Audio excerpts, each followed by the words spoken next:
법이란 사회적으로 지켜야 할 기본적인 약속이라 볼 수 있습니다.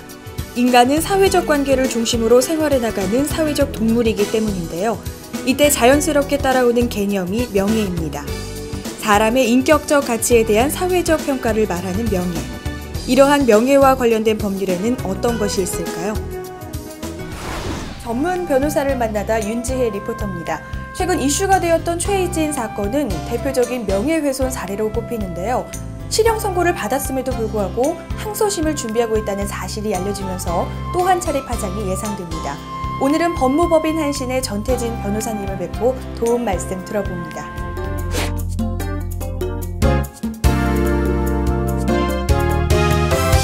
안녕하세요. 변호사 전태진입니다.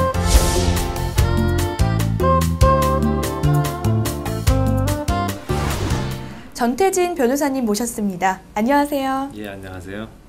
네, 본격적인 이야기에 앞서서 이곳 법무법인 한신에 대해서 간략히 소개 부탁드릴게요. 예, 저희 법무법인 한신은 법원, 검찰, 주요 법무법인, 방위산업청 등에서 다양한 전문 경험을 갖춘 변호사들이 주축이 되어서 설립한 노펌입니다. 일반적인 민형사 사건은 물론 기업 법무, 부동산, 보험, 군수산업 등 다양한 전문 영역에서 차별화되고 전문적인 법률 서비스를 제공하고 있습니다. 네, 그렇군요. 다양한 분야에서 변호사님이 활동해 오신 걸로 들었는데요. 그동안 주로 어떤 업무를 맡아오셨나요? 예, 저는 그동안 언론, 방송통신, 인터넷 등의 분야에서 여러 기관들의 자문을 맡아왔습니다.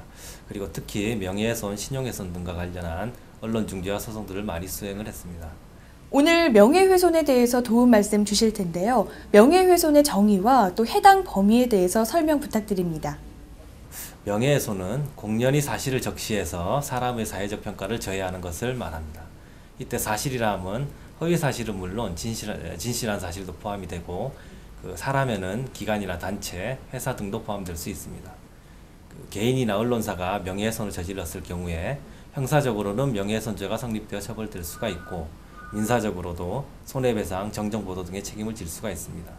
다만 모든 명예훼손 행위가 민형사상 책임을 지는 것은 아니고 공공의 이익을 위하여 진실한 사실을 적시하였을 때에는 위법성이 조각되어 책임을 지지 않습니다.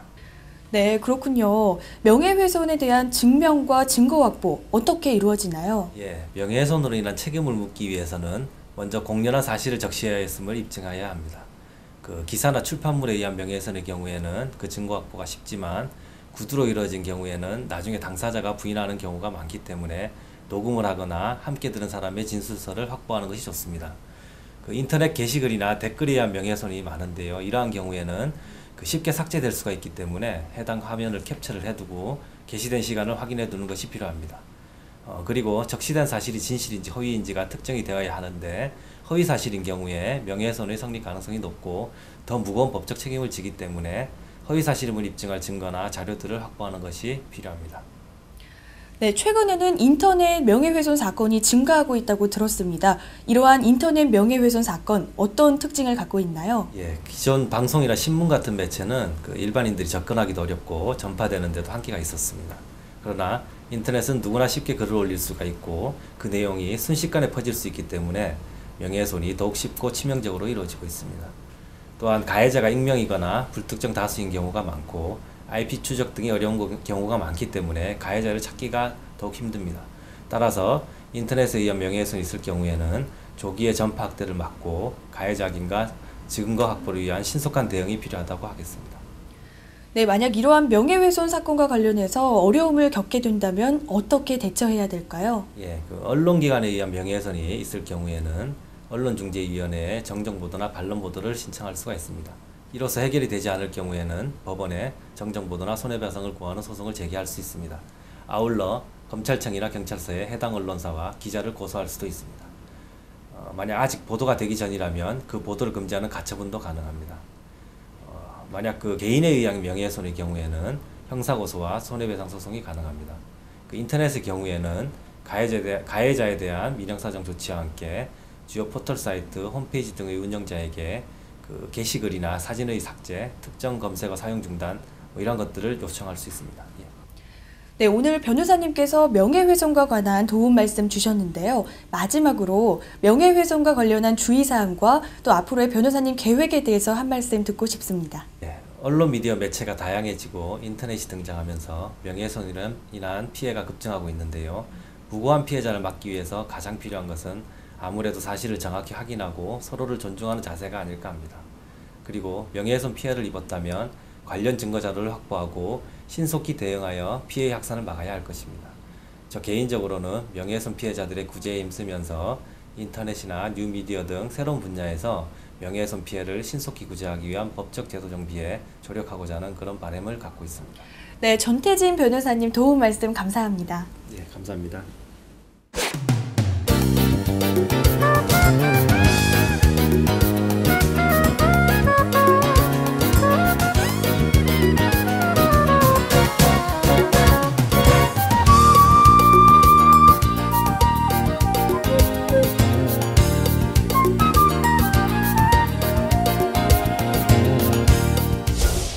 오늘은 법무법인 한신의 전태진 변호사님을 뵙고 명예훼손에 관한 도움 말씀 들어봤는데요.